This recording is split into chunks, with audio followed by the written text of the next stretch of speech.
Essa palestra, na verdade, foi feita meio no improviso, porque ontem que a gente recebeu notícia que a palestrante que viria hoje não pôde vir. Então, eu estou substituindo. O assunto não é muita novidade, em tese, mas sempre suscita alguns questionamentos de todos nós, né? Falar sobre a fé, falar sobre a prece, como fazer a prece, como ela funciona. Então, o tema que eu escolhi hoje foi esse. Só dando uma palhinha, gente. O que é prece? Vocês estão acostumados a orar todo dia? Porque a gente pergunta o que é prece, ninguém responde. Mas você pergunta, todo mundo reza? Todo mundo reza. Todo mundo faz prece? Todo mundo faz prece. Como que faz prece? Eu converso com Deus. E o que é prece? É um diálogo com Deus. É uma conversa, não é? É um jeito da gente se aproximar desse Criador, desse ser que criou tudo que existe, né? É um jeito de entrar em sintonia com Ele. Eu sempre falo nos grupos de estudo, né, que Deus, na verdade, Ele sempre está sintonizado conosco, porque nós temos essa essência divina dele, né? O tempo todo Ele está conectado com a gente, o tempo todo Ele sabe o que está acontecendo, o que a gente está passando, o que a gente está sentindo. Porém, a gente, no nosso dia a dia, quando a gente perde o foco, quando a gente se irrita, quando a gente se desequilibra, ou mesmo perde a fé, a gente se desconecta dele. A gente não ouve ele, não sente ele. Então a prece é um mecanismo que a gente tem para se reconectar com ele, porque ele está sempre à disposição. Mas a gente tem que buscar essa reconexão com ele, tá?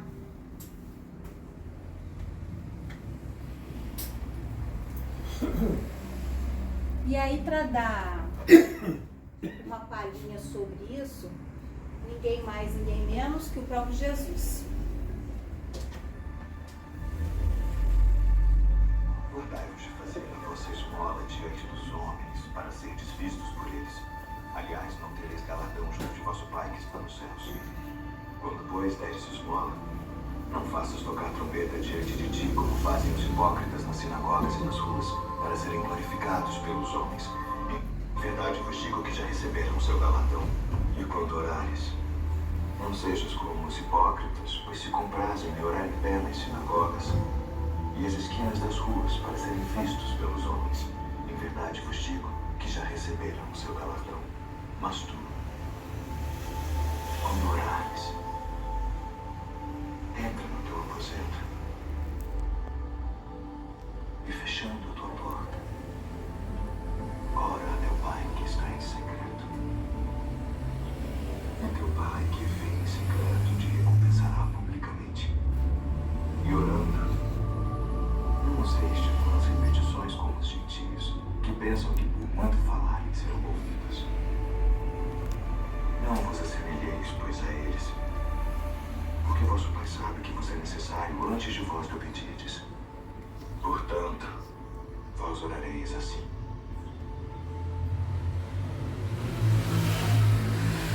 Pai nosso, que estás nos céus, santificado seja o teu nome.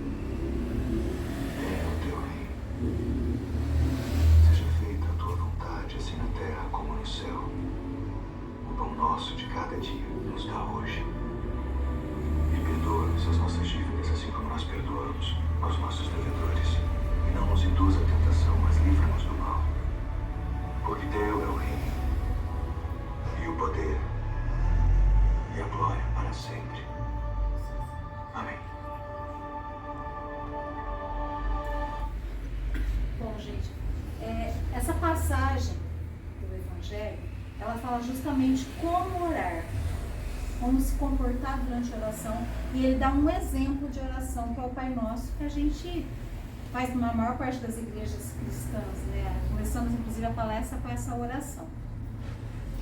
E ele critica, quando ele está falando sobre como orar, ele critica algumas pessoas que têm o hábito de orar de uma maneira equivocada. Você vê que ele fala lá daquelas pessoas que vão no púlpito, no altar, e começam, eu sou bom, eu sou honesto, ó Deus, me ajuda, eu tenho muito, obrigado porque eu sou rico. Umas coisas assim meio fora de contexto, né? Ele tem uma crítica, inclusive, na sequência dessa fala dele, que ele conta uma parábola. E aí eu peguei esse trecho também de São Vicente de Paulo. O São Vicente de Paulo é considerado o santo da caridade, é o padroeiro das caridades, né?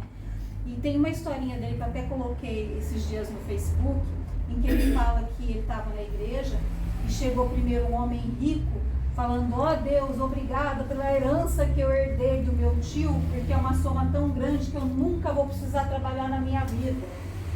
Veio um pirata: obrigada Deus, porque o saque que eu fiz eu fiquei muito rico, que eu vou poder comprar um monte de coisa e tal. Aí vem um terceiro e fala também, né, que ela obrigada Deus, porque eu tenho terras, eu tenho escravos, o serviço deles é maravilhoso, eu cada dia tenho mais bens. E aí o São Vicente de Paulo fala que Jesus lá na cruz começa a chorar e desce da cruz e vai saindo.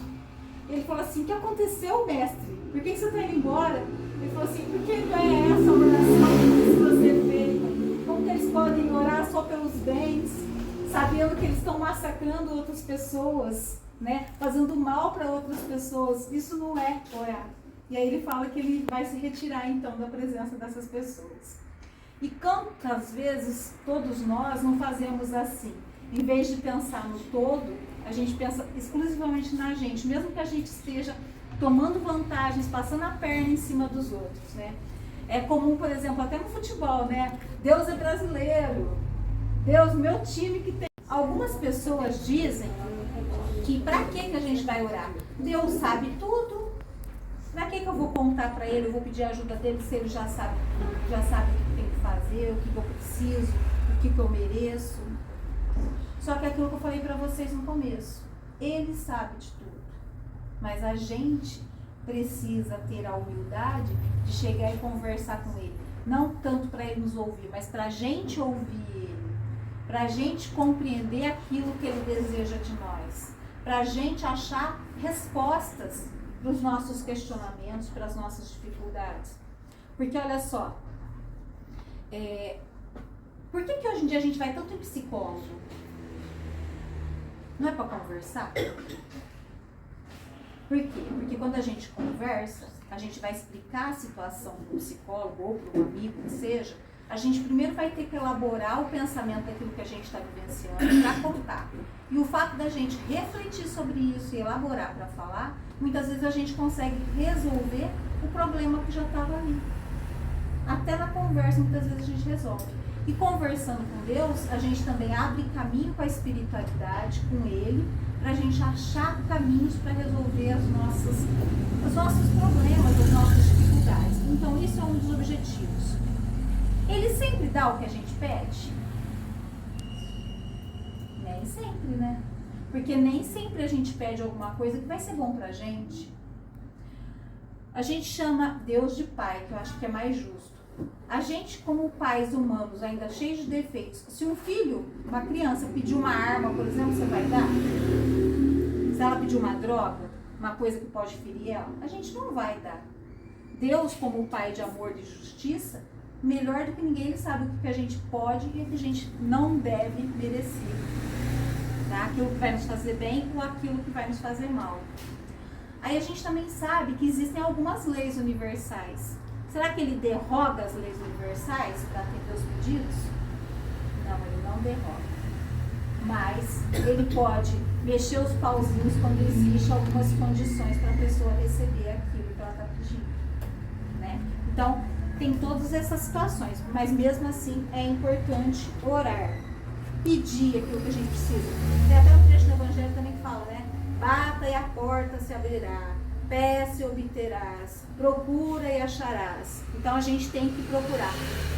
A gente tem que fazer esse movimento de buscar. Deus está lá esperando a gente, esperando aquilo que a gente precisa, para a gente pedir, para a gente se conectar. Então a gente tem que também fazer esse movimento de buscar, tá? Mas como orar então? Com humildade. Lembrando que nós fomos criados simples e ignorantes, que Deus sabe mais do que nós aquilo que pode e não pode acontecer, aquilo que deve e não deve. Tanto é que no Pai Nosso, não sei se vocês já repararam, tem gente que não repara, a gente fala, seja feita a vossa vontade. Muitas vezes a gente ora e quer que seja feita a nossa vontade. Mas no próprio Pai Nosso a gente fala, seja feita a tua vontade. Ou seja, porque no fim das contas a gente pede o que a gente quer. Mas é Ele que vai colocar o que pode e o que não pode, o que deve e o que não deve. Outra coisa que nem Jesus disse ali no que a gente ouviu do Evangelho, simplicidade. Deus não é surdo, não é retardado, então a gente não precisa gritar para Ele ouvir, não precisa estourar bombinha para Ele escutar, a gente não precisa ficar repetindo 300 milhões de vezes a mesma coisa, porque Ele já escutou da primeira, né? Então a gente tem que ser simples. A gente também não compra Deus. A gente vem de umas religiões que a gente fazia promessa, né? Que na verdade são trocas. A gente não compra Deus, gente. É Deus. Então a gente tem que falar diretamente aquilo que a gente pensa, aquilo que a gente sente, pedir ajuda naquilo que a gente precisa de coração, com palavras simples, mas de coração. Não adianta ficar repetindo, não adianta ficar falando palavras difíceis. É do coração e simples, tá? Outra coisa que é importante para a gente orar, ou quando a gente orar, a gente estar sem ressentimentos, sem ódios, sem nada contra o outro. Porque como que eu posso querer que Deus me ajuda ou me perdoe se eu não perdoo o outro? Se eu não compreendo o outro? Também está lá no Pai Nosso. Perdoai as nossas ofensas, assim como nós perdoamos aqueles que nos ofenderam. Então, não adianta eu fazer uma prece, pedir ajuda de Deus, se eu ainda estiver carregando esses tipos de sentimentos dentro de mim, tá? Tanto eu com o outro, quanto o outro comigo. Se tiver alguém que tem algo contra mim, que eu fiz algo contra ele, é melhor eu ir lá pedir perdão. Tentar me entender com ele antes de conseguir realmente fazer uma prece como deve ser feita. E outra coisa importante, fazer com perseverança. Não quer dizer ficar repetindo toda hora, mas tipo, eu preciso superar um problema, ou eu quero atingir um objetivo. Todo dia eu posso fazer aquele pedido para Deus. Não de maneira louca, mas consciente. Me ajuda, Deus. Me ajuda. Tá? E outra coisa, a oração é mais para a gente pedir coisas para o nosso interior do que materiais. Tá? A oração maior é para a gente superar as nossas dificuldades internas, os nossos medos, as nossas más tendências. A oração maior é nesse sentido. Pode pedir algum bem material que é necessário? Pode até pedir, mas o objetivo maior não é esse. Quando a gente deve orar? Todas as vezes que a gente sentir necessidade. Todas as vezes que a gente estiver com problema, todas as vezes que a gente estiver com medo, todas as vezes que a gente estiver enfrentando uma dificuldade. Mas é importante que pelo menos a gente ore a hora que a gente acorda, para pedir proteção e amparo do nosso dia, e ore pelo menos a hora que vai dormir, agradecendo pelo dia que passou e pedindo proteção para a espiritualidade, para que durante o nosso sono, que a gente desdobra, a gente esteja amparada pelos bons espíritos, para a gente não ir para lugares ruins, ou para a gente perder as nossas energias, ser sugada das nossas energias. Então orar também a hora que a gente vai dormir, pelo menos nesses 2 momentos. Se puder orar mais, melhor, né? Como eu disse para vocês, olha lá, devemos orar sempre, não até Deus nos ouvir, mas até que possamos ouvir a Deus, tá? Por quem orar? Bom, primeiramente por nós mesmos, claro, né? A gente vai orar por nós.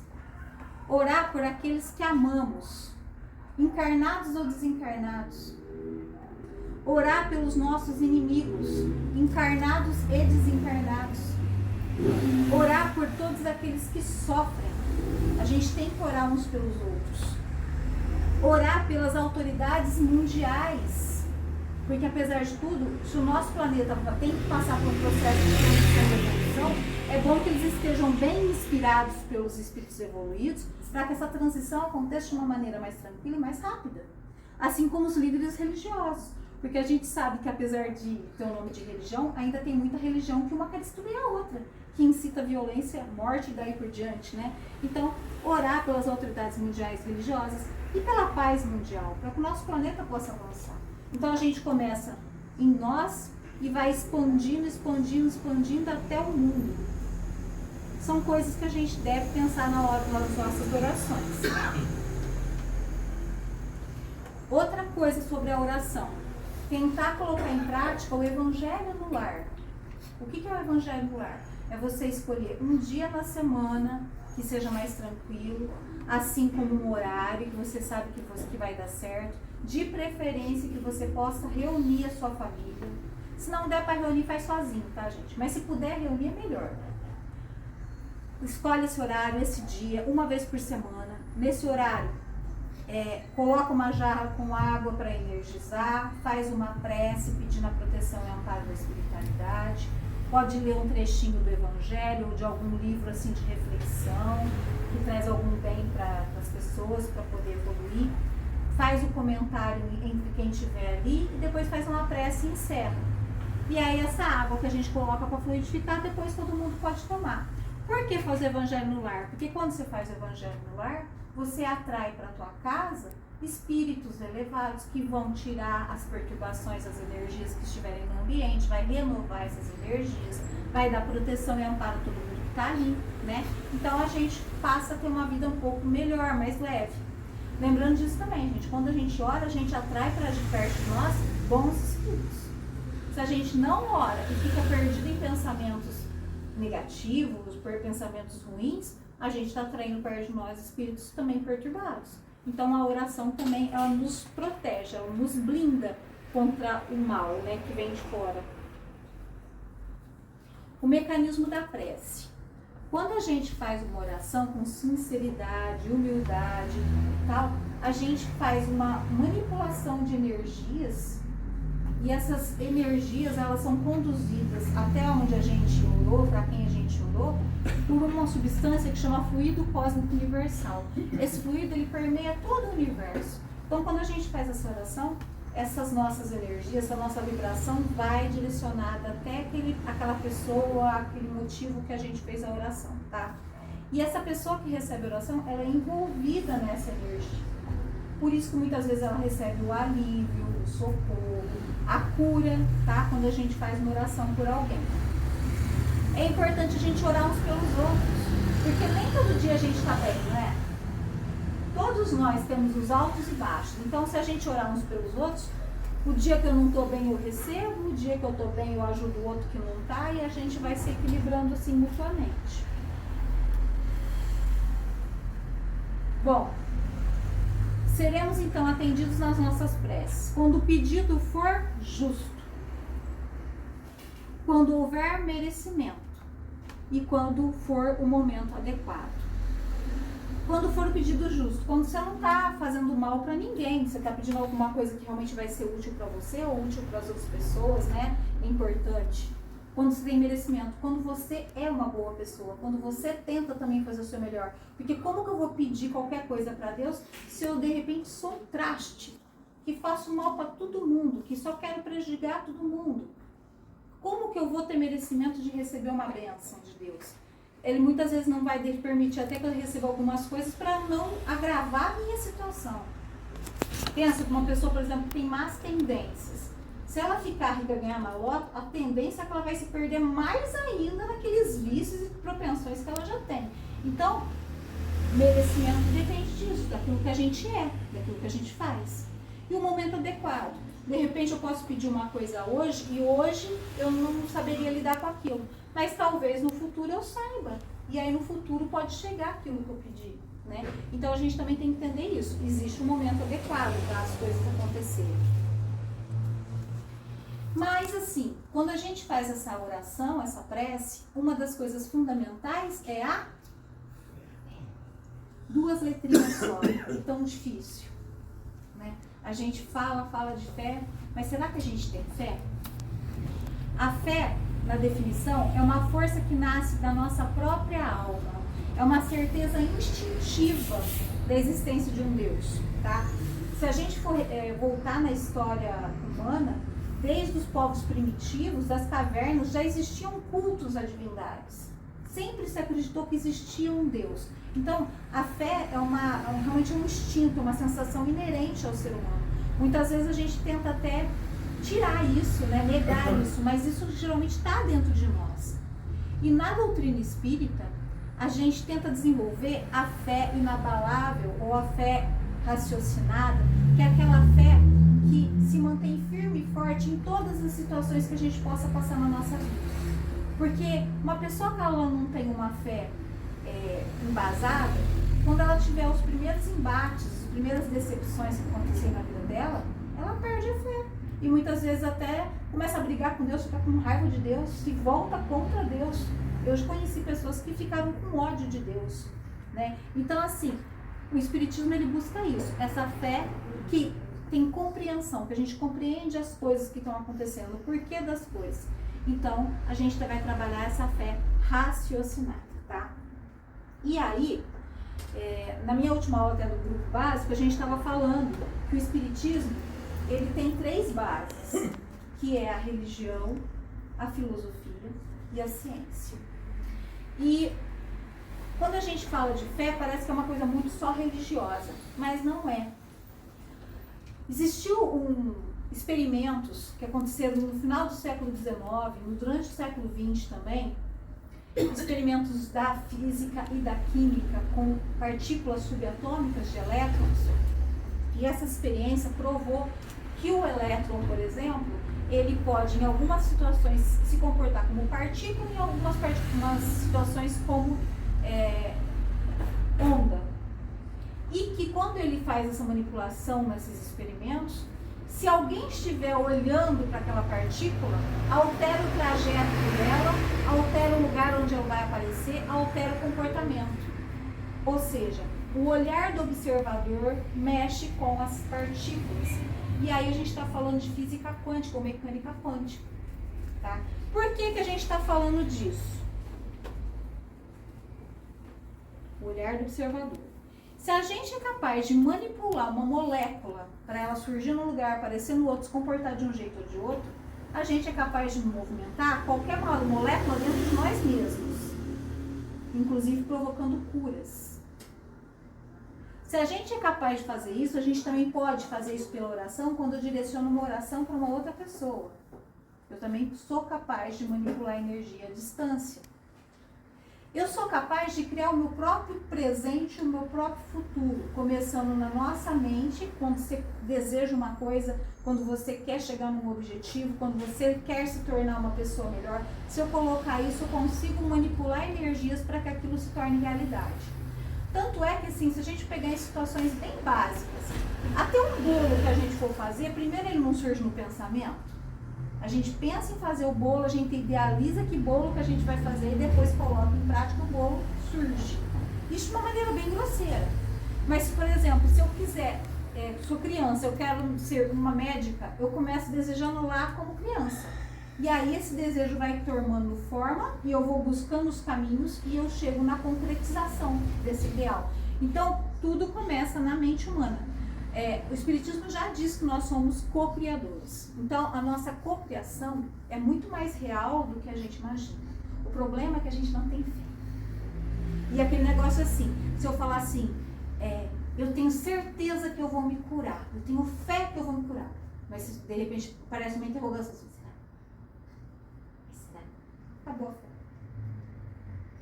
Aquele movimento que você estava fazendo para interferir já... Então, por isso que Jesus falava da fé do tamanho do grão de mostarda. Mas eu vou colocar antes um médico aqui também falando. Acho que muita gente já viu que esse... Eu sou médico, sou neurologista. A oração é algo que veio para surpreender todos aqueles que eram céticos e fizeram estudos para comprovar que aquilo era balela. Os estudos, eles não vieram para comprovar que a oração, eles vieram pelo contrário. Vieram para desqualificar a oração. Esse negócio aí, né, de oração, pronto, dá remédio. E eles se surpreendem. Por quê? Tinha muito mito de que a oração ajuda a tua saúde, isso não é mais discussão na medicina. O que era discussão na medicina era por que ela ajudava a tua saúde. Ela ajuda porque ela melhora o teu lobo pré-frontal. Ela ajuda porque ela é um efeito placebo. Você acha que aquilo ali vai dar certo e dá? Ela ajuda porque tem gente falando aí de The Secret, né? É o segredo, o atrai a positividade. Será que ela ajuda por quê? Então, essa era a grande questão que a gente ia atrás. O que a gente não esperava é que a oração de um terceiro influenciaria naquele paciente. E agora? Cadê o placebo? O cara nem sabe que estão orando por ele. A gente tem um grupo de pacientes em coma, com fentanil e midazolam em bomba para eu manter um coma. Inclusive, ele não tem noção nem de que ele está vivo. Que dirá que alguém está orando por ele. Como que você explica, num trabalho, eu me arrepio de falar isso, com mais de 1000 pacientes, você ter melhora muito maior, eu digo muito maior, no grupo em que oravam por eles. Como é que você me explica isso? Né? Eu não estou falando de Deus, eu estou falando de coisa física. Ciência. Isso para a gente entender que não é só uma abordagem religiosa, é uma abordagem também científica. Por isso que a gente tem que fortalecer a nossa fé. E aí, Jesus ele ainda compara que a nossa fé deve ser como um grão de mostarda. Muitas vezes as pessoas falam assim, do tamanho de um grão de mostarda. E mesmo que ela for pequenininho, né, como diz Jesus, ele fala, porque se a fé de vocês é pequena, eu asseguro que mesmo que ela tiver o tamanho de uma grão de mostarda, poderão dizer esse monte, vai daqui para lá e ele irá, e nada será impossível para vocês. Mas o que ele estava falando não é só do grão de mostarda ser pequenininho, porque eu não sei se vocês sabem, mas o grão de mostarda é um dos grãos menores que existem. É de 1 a 2 milímetros de tamanho o grão de mostarda. Só que quando ele germina, ele cresce rapidamente e se torna uma das maiores hortaliças que existe. Ela atinge 1,5 metro de altura como hortaliça. Tá? Segunda característica, o grão de mostarda, ele é tão resistente que se você pisar e você pôr fogo, ele continua sobrevivendo. Ele não morre. E terceiro, nada muda a essência dele. Ele não tem jeito de fazer manipulação genética com ele, misturar outra semente para ele se tornar outra coisa. Então, por que Jesus usa o grão de mostarda? Primeiro, por menor que seja a nossa fé, ela pode ser grandiosa e ela pode fazer coisas grandiosas, mas ela tem que ser verdadeira. A nossa fé, ela não deve se abater com nada, ela não deve se perder, não deve ser destruída, nunca. E ela não deve se perder no meio dos turbilhões do mundo, não deve se misturar com as coisas do mundo, porque ela está dentro de nós. Ela é uma coisa interna, a fé. Tanto é que ninguém te dá a fé, você não compra a fé, você não doa a fé. A fé é uma coisa que você vai desenvolver dentro de você mesmo. Né? Então é por isso que ele compara com um grão de mostarda. Então se a gente tiver a fé, mas essa fé verdadeira e integral, a gente é capaz de coisa que nem a gente imagina. E daí Jesus fala isso. Vós sois deuses, podeis fazer tudo o que eu faço e muito mais, se vocês quiserem. O problema é desenvolver a fé para isso, né? Mas vamos orando, vamos tentando exercitar essa fé nos pequenos momentos, nas pequenas coisas, para tentar ampliar essa fé, porque a gente é capaz de ampliar. E acho que assim, quando a gente faz essas observações até do campo científico, de pesquisas científicas, isso vão dando mais força e mais certeza de que tudo isso é real. Que não é uma coisa só, uma suposição. Né? Não é. Ela é uma realidade. É uma realidade, inclusive, física. É isso que é importante a gente se atentar. Jesus não estava falando só de uma fé assim religiosa. Ele estava falando de uma condição física. O nosso pensamento, ele consegue alterar as realidades. Ele mexe nos componentes atômicos de tudo. Então a gente tem que trabalhar essa nossa fé nesse sentido. Ficou alguma dúvida, gente? Tá tudo bem? Como eu disse pra vocês, é uma coisinha básica. Mas era isso que eu queria passar pra vocês. E pra encerrar, posso encerrar com um videozinho com a musiquinha? Eu acho que aí não precisa nem fazer a oração final. Já fica de encerramento. Tudo bem então? Então vamos pro encerramento. Enquanto a Evelyn está colocando aí, lembrando esse médico aí, ele não orava para nada. Deus, ele nosso passou a Pai, orar. que sois todo. Pode falar. Não, estou falando desse médico, eu tenho outros estudos mais um pouco para frente. O texto é grande, eu peguei grande. só um pedacinho, tá falando da oração mesmo. Ele não orava. E a partir desse momento que ele começou a ver esses resultados, ele começou também a praticar a oração. Ele era certo. Melhorou inclusive as funções cerebrais dele. Fala bastante coisa o vídeo integral. Poder